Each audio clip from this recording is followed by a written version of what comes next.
chair now recognizes Mr. Lynch from Massachusetts.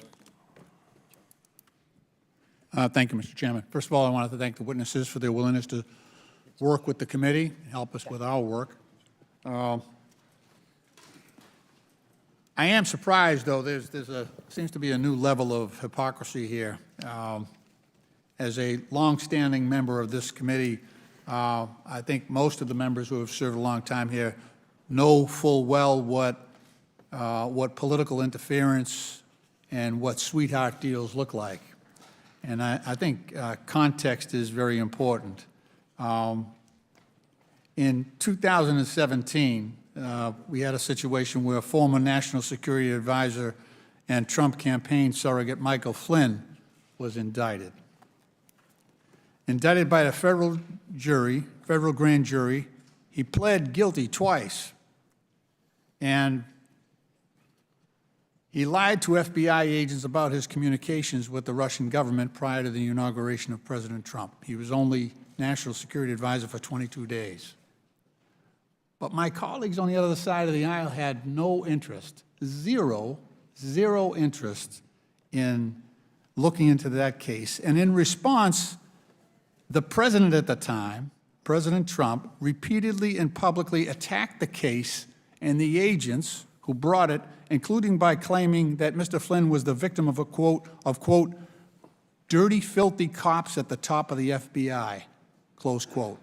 He also described the prosecution as a disgrace and claimed that those who investigated Mr. Flynn were guilty of treason. Those are public statements made by a sitting president attacking the FBI. And despite the fact that Mr. Flynn pleaded guilty twice to lying to the FBI, President Trump's Attorney General William Barr personally intervened in the case, and that led the Department of Justice to abruptly reverse course and have the case dismissed on grounds that a federal judge found dubious, to say the least, and that's a quote from the judge.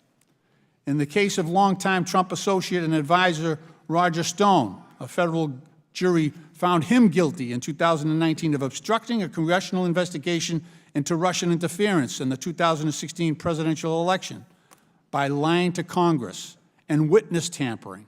In response, a sitting president, President Trump, immediately took to Twitter, attacking the Department of Justice and accusing them of employing a, quote, double standard and committing a, quote, miscarriage of justice.